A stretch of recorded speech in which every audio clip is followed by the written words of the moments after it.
wahitaga bakaguhobera, inshuti zawe mwajyaga musangira, ubanyuraho bakaguseka cyane, bati murebe, bati murebe, umuntu ugenda atagira iyo ajya.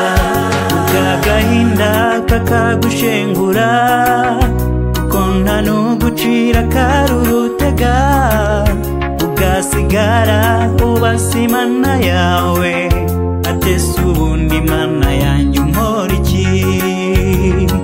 Ariko aho unaniriwe niho gutabarwa gutangirira, nta mvura n'imwe mwene data idahita, nayo Imana yaramukijije.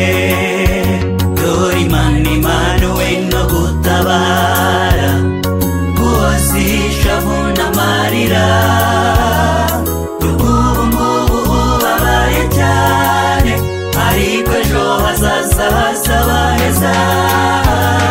Dukura amateka agiye guhinduka, n'uwagusigaga agiye kugusanga.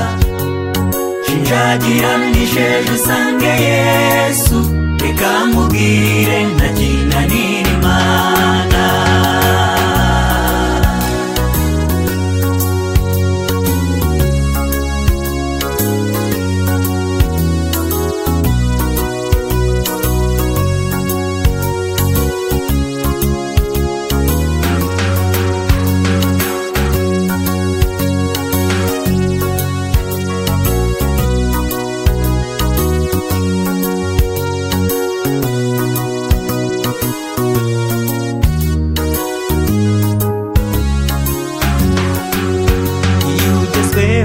N'ikigeragezo icy'amagambo kirahaguruka, ubwo wahita bakakuvugaho, bati uriya arabura izuba rimwe.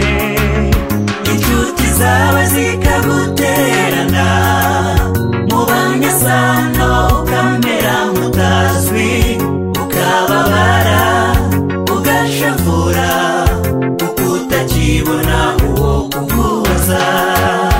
Ugisinzira urarutekereza, isoko yawe igasuka ibibazo, ugasigara ubasa Imana yawe, atese ubundi Mana yanjye unkora iki? Ariko aho unaniriwe niho gutabarwa gutangirira,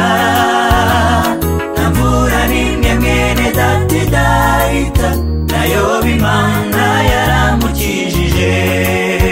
Dore Imana imanuwe no gutabara, guhoza ishavu n'amarira, ubu ngubu ubabaye cyane, ariko ejo hazaza hazaba heza. Dukura amateka agiye guhinduka, n'uwagusigaga agiye kugusanga. Shinjagira nisheje usange Yesu, reka mubwire ntakinanira Imana. Dore Imana imanuwe no gutabara, guhoza ishavu n'amarira, ubu ngubu ubabaye cyane, ariko ejo hazaza hazaba heza. Dukura amateka agiye guhinduka, n'uwagusigaga agiye kugusanga. Shinjagira nisheje usange Yesu, reka mubwire ntakinanira Imana.